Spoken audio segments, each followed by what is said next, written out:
ശിലായുഗത്തിലെ കൊത്തുപണികൾ കണ്ടെത്തിയ ഒരേ ഒരു സ്ഥലമാണ് എടയ്ക്കൽ ഗുഹകൾ. മധ്യശിലായുഗത്തിലെയും നവീന ശിലായുഗത്തിലെയും കാലഘട്ടങ്ങളിലെ കൊത്തുപണികൾ ഇവിടെ കാണാൻ കഴിയും. നവീന ശിലായുഗ സംസ്കാരത്തെ പറ്റിയുള്ള നിരവധി സൂചനകൾ ഈ ഗുഹകളിൽ പലയിടത്തായി കൊത്തിവെച്ചിട്ടുണ്ട്.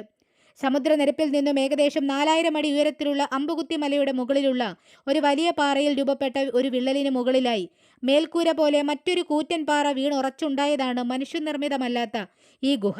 ഇടയ്ക്കൽ ഗുഹ എന്ന പേരിൽ നിന്നും രൂപമാറ്റമുണ്ടായ പേരാണ് എടയ്ക്കൽ ഗുഹ.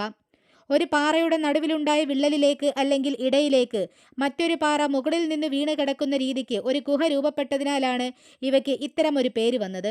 കേരളത്തിലെ വയനാട് ജില്ലയിലെ സുൽത്താൻ ബത്തേരിക്കടുത്തുള്ള പശ്ചിമഘട്ടവും പൂർവ്വഘട്ടവും കൂടിച്ചേർന്ന ഭാഗമായ അമ്പുകുത്തി മലയിലെ പ്രകൃതിജന്യമായ ഗുഹകളാണ് എടയ്ക്കൽ ഗുഹകൾ. 98 അടി നീളവും 22 അടി വീതിയുമുള്ള ഈ വിള്ളൽ ഒരു ഗുഹയ്ക്ക് സമാനമായാണ് രൂപം കൊണ്ടിരിക്കുന്നത്.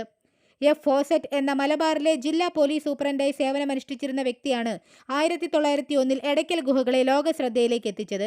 നിരവധി ഗുഹകളെപ്പറ്റി പഠനം നടത്തിയിരുന്ന ഫോസറ്റിന് ഈ പാറക്കെട്ടിലേക്ക് എത്താൻ വഴിതെളിച്ചത് ആദിവാസികളായ മുള്ളുക്കുറുമരും പണിയരുമാണ്. നവീന ശിലായുഗത്തിന്റെ വിശദാംശങ്ങളും Kerala PSC, SSC, CAS, UPSC എക്സാംസിൽ ഇവയുടെ പ്രാധാന്യവും മനസ്സിലാക്കാൻ ഞങ്ങളുടെ യൂട്യൂബ് ചാനൽ സന്ദർശിക്കുക.